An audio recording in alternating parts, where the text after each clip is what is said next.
முதல் வாசகம். என் ஆவியை உங்கள் மீது பொழிவேன், நீங்களும் உயிர் பெறுவீர்கள். இறைவாக்கினர் எசேக்கியேல் நூலிலிருந்து வாசகம். 37வது அதிகாரம் 12லிருந்து 14 முடிய உள்ள இறை வார்த்தைகள். தலைவராகிய ஆண்டவர் கூறுவது இதுவே: என் மக்களே, இதோ நான் உங்கள் கல்லறைகளை திறக்கப் போகிறேன். உங்களை உங்கள் கல்லறைகளினின்று மேலே கொண்டு வருவேன். உங்களுக்கு இஸ்ரேல் நாட்டை திரும்ப கொடுப்பேன். அப்போது என் மக்களே, நான் உங்கள் கல்லறைகளை திறந்து உங்களை அவற்றிலிருந்து வெளிக்கொணர்கையில் நானே ஆண்டவர் என்பதை அறிந்து கொள்வீர்கள். என் ஆவியை உங்கள் மீது பொழிவேன், நீங்களும் உயிர் பெறுவீர்கள். நானும் உங்களை உங்கள் சொந்த நாட்டில் குடியமர்த்துவேன். ஆண்டவராகிய நான் உரைத்தேன், நானே இதை செய்தேன் என அப்போது அறிந்து கொள்வீர்கள் என்கிறார் தலைவராகிய ஆண்டவர். ஆண்டவரின் அருள்வாக்கு. கிறிஸ்துவே உமக்கு புகழ். பதிலுரை பாடல். பல்லவி. ஆண்டவரிடமே பேரன்பும் மீட்பும் உள்ளது. ஆண்டவரே, ஆழ்ந்த துயரத்தில் இருக்கும் நான் உம்மை நோக்கி மன்றாடுகிறேன். ஆண்டவரே, என் மன்றாட்டுக்கு செவி சாய்த்தருளும். என் விண்ணப்ப குரலை உம்முடைய செவிகள் கவனத்துடன் கேட்கட்டும். பல்லவி. ஆண்டவரிடமே பேரன்பும் மீட்பும் உள்ளது. ஆண்டவரே, நீர் எம் குற்றங்களை மனதில் கொண்டிருந்தால் யார்தான் நிலைத்து நிற்க முடியும்? நீரோ மன்னிப்பு அளிப்பவர், மனிதரும் உமக்கு அஞ்சி நடப்பர். பல்லவி. ஆண்டவரிடமே பேரன்பும் மீட்பும் உள்ளது.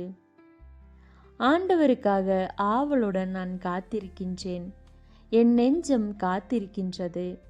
அவரது சொற்களுக்காக ஆவலுடன் காத்திருக்கின்றேன். விடியலுக்காய் காத்திருக்கும் காவலரை விட, ஆம், விடியலுக்காய் காத்திருக்கும் காவலரை விட என் நெஞ்சம் என் தலைவருக்காய் ஆவலுடன் காத்திருக்கின்றது. பல்லவி.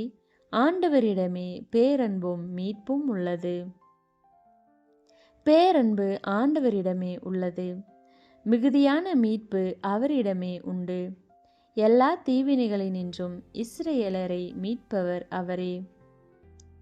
பல்லவி. ஆண்டவரிடமே பேரன்பும் மீட்பும் உள்ளது. இரண்டாம் வாசகம். இறந்த இயேசுவை உயிர்த்தெழச் செய்தவரின் ஆவி உங்களுக்குள் குடிகொண்டிருக்கிறார். திருத்தூதர் பவுல் ரோமியருக்கு எழுதிய திருமுகத்திலிருந்து வாசகம். 8வது அதிகாரம் 8லிருந்து 11 முடிய உள்ள இறை வார்த்தைகள். சகோதரர் சகோதரிகளே, ஊனியல்புக்கு ஏற்ப வாழ்வோர் கடவுளுக்கு உகந்தவர்களாய் இருக்க முடியாது. ஆனால் கடவுளின் ஆவி உங்களுக்குள் குடிகொண்டிருந்தால் நீங்கள் ஊனியல்பை கொண்டிராமல் ஆவிக்குரிய இயல்பை கொண்டிருப்பீர்கள். கிறிஸ்துவின் ஆவியை கொண்டிராதோர் அவருக்கு உரியோர் அல்ல. பாவத்தின் விளைவாக உங்கள் உடல் செத்ததாயினும் கிறிஸ்து உங்களுக்குள் இருந்தால் நீங்கள் கடவுளுக்கு ஏற்புடையவர்கள் ஆக்கப்படுவீர்கள். அதன் பயனாக தூய ஆவி உங்களுக்குள் உயிராயிருக்கும். மேலும் இறந்த இயேசுவை உயிர்த்தெழச் செய்தவரின் ஆவி உங்களுள் குடிகொண்டிருந்தால் கிறிஸ்துவை உயிர்த்தெழச் செய்த அவரே உங்களுள் குடிகொண்டிருக்கும் தம் ஆவியினாலே சாவுக்குரிய உங்கள் உடல்களையும் உயிர் பெறச் செய்வார். ஆண்டவரின் அருள்வாக்கு. கிறிஸ்துவே உமக்கு புகழ். நற்செய்திக்கு முன்வசனம். உயிர்த்தெழுதலும் வாழ்வும் நானே. என்னிடம் நம்பிக்கை கொள்ளும் எவரும் என்றுமே சாக மாட்டார் என்கிறார் ஆண்டவர். நற்செய்தி வாசகம். உயிர்த்தெழுதலும் வாழ்வும் நானே. யோவான் எழுதிய தூய நற்செய்தியிலிருந்த வாசகம். 11வது அதிகாரம் 1லிருந்து 45 முடிய உள்ள இறை வார்த்தைகள். அக்காலத்தில் பெத்தானியாவில் வாழ்ந்து வந்த லாசர் எனும் ஒருவர் நோயுற்றிருந்தார்.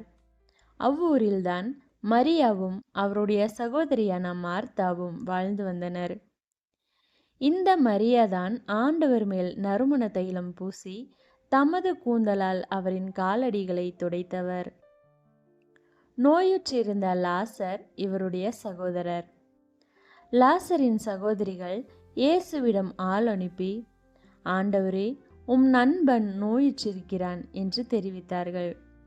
அவர் இதை கேட்டு, இந்நோய் சாவில் போய் முடியாது, கடவுளின் மாட்சி விளங்கவே இவன் நோயுற்றான், இதனால் மானிட மகனும் மாட்சி பெறுவார் என்றார்.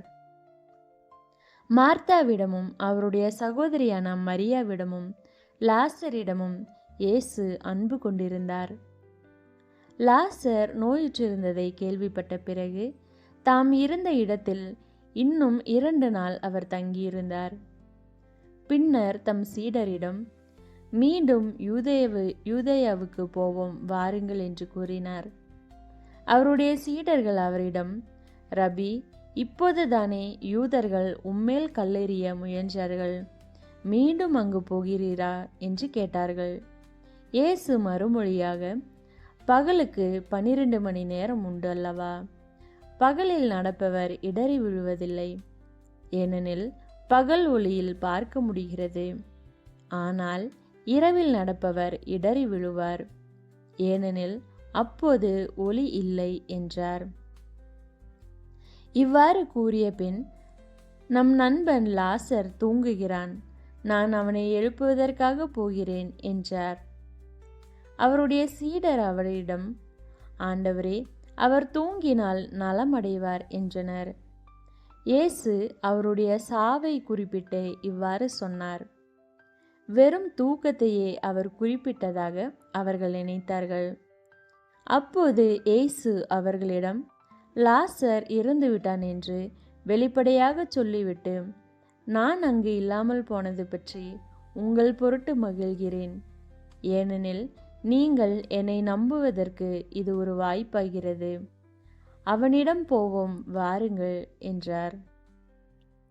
திதிம் என்னும் தோமா தம் உடன் சீடரிடம், நாமும் செல்வோம், அவரோடு இறப்போம் என்றார்.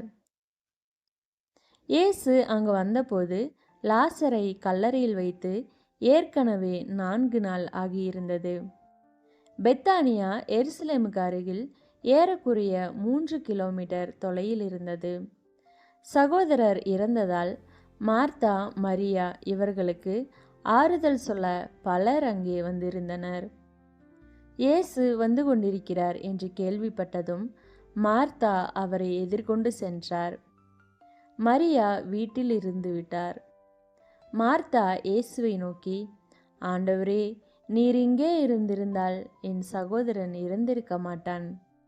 இப்போது கூட நீர் கடவுளிடம் கேட்பதையெல்லாம் அவர் உமக்கு கொடுப்பார் என்பது எனக்கு தெரியும் என்றார். இயேசு அவரிடம், உன் சகோதரன் உயிர்த்தெழுவான் என்றார். மார்த்தா அவரிடம், இறுதி நாள் உயிர்த்தெழுதலின் போது அவனும் உயிர்த்தெழுவான் என்பது எனக்கு தெரியும் என்றார். இயேசு அவரிடம், உயிர்த்தெழுதலும் வாழ்வும் நானே. என்னிடம் நம்பிக்கை கொள்பவர் இறப்பினும் வாழ்வார்.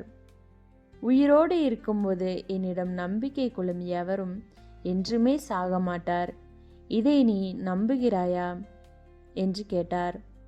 மார்த்தா அவரிடம், ஆம் ஆண்டவரே, நீரே மெசியா, நீரே இறைமகன், நீரே உலகிற்கு வரவிருந்தவர் என நம்புகிறேன் என்றார். இவ்வாறு சொன்னபின் மார்த்தா தம் சகோதரியான மரியாவை கூப்பிடச் சென்றார். அவரிடம், போதகர் வந்துவிட்டார், உன்னை அழைக்கிறார் என்று காதோடு காதாய் சொன்னார். இதை கேட்டதும் மரியா விரைந்தெழுந்து இயேசுவிடம் சென்றார். இயேசு அதுவரையிலும் ஊருக்குள் வரவில்லை. மார்த்தா தம்மை சந்தித்த இடத்திலேயே இன்னும் இருந்தார். வீட்டில் மரியாவுக்கு ஆறுதல் சொல்லிக் கொண்டிருந்த யூதர்கள் அவர் விரைந்தெழுந்து வெளியே செல்வதைக் கண்டு அவர் அழுவதற்காக கல்லறைக்கு போகிறார் என்று எண்ணி அவர் பின்னே சென்றார்கள். இயேசு இருந்த இடத்திற்கு மரியா வந்து அவரை கண்டதும் அவர் காலில் விழுந்து, ஆண்டவரே, நீர் இங்கே இருந்திருந்தால் என் சகோதரன் இறந்திருக்க மாட்டான் என்றார். மரியா அழுவதையும் அவரோடு வந்த யூதர்கள் அழுவதையும் கண்டபோது இயேசு உள்ளங்குமுறி கலங்கி, அவனை எங்கே வைத்தீர்கள் என்று கேட்டார். அவர்கள் அவரிடம், ஆண்டவரே, வந்து பாரும் என்றார்கள். அப்போது இயேசு கண்ணீர் விட்டு அழுதார். அதை கண்ட யூதர்கள், பாருங்கள், லாசர் மேல் இவருக்கு எத்துணை அன்பு என்று பேசிக்கொண்டார்கள். ஆனால் அவர்களுள் சிலர், பார்வையற்றவருக்கு பார்வையளித்த இவர் இவரை சாகாமல் இருக்க செய்ய இயலவில்லையா என்று கேட்டனர். இயேசு மீண்டும் உள்ளம் குமுறியவராய் கல்லறைக்கு அருகில் சென்றார். அது ஒரு குகை. அதை ஒரு கல் மூடியிருந்தது. கல்லை அகற்றிவிடுங்கள் என்றார் இயேசு. இறந்து போனவரின் சகோதரியான மார்த்தா அவரிடம், ஆண்டவரே, 4 நாள் ஆயிற்று, நாற்றம் அடிக்குமே என்றார். இயேசு அவரிடம், நீ நம்பினால் கடவுளின் மாட்சிமையை காண்பாய் என நான் உன்னிடம் கூறவில்லையா என்று கேட்டார். அப்போது அவர்கள் கல்லை அகற்றினார்கள். இயேசு அண்ணாந்து பார்த்து, தந்தையே, நீர் என் வேண்டுதலுக்கு செவிசாய்த்ததற்காக உமக்கு நன்றி கூறுகிறேன். நீர் எப்போதும் என் வேண்டுதலுக்கு செவிசாய்க்கிறீர் என்பது எனக்கு தெரியும். எனினும் நீரே என்னை அனுப்பினீர் என்று சூழ்ந்து நிற்கும் இக்கூட்டம் நம்பும் பொருட்டே இப்படி சொன்னேன் என்று கூறினார். இவ்வாறு சொன்னபின் இயேசு உரத்த குரலில், லாசரே, வெளியே வா என்று கூப்பிட்டார். இறந்தவர் உயிரோடு வெளியே வந்தார். அவருடைய கால்களும் கைகளும் துணியால் சுற்றப்பட்டிருந்தன. முகத்தில் துணி சுற்றப்பட்டிருந்தது. கட்டுகளை அவிழ்த்து அவனை போக விடுங்கள் என்று இயேசு அவர்களிடம் கூறினார். மரியாவிடம் வந்திருந்த யூதர் பலர் இயேசு செய்ததை கண்டு அவரை நம்பினர். ஆண்டவரின் அருள்வாக்கு. கிறிஸ்துவே உமக்கு புகழ்.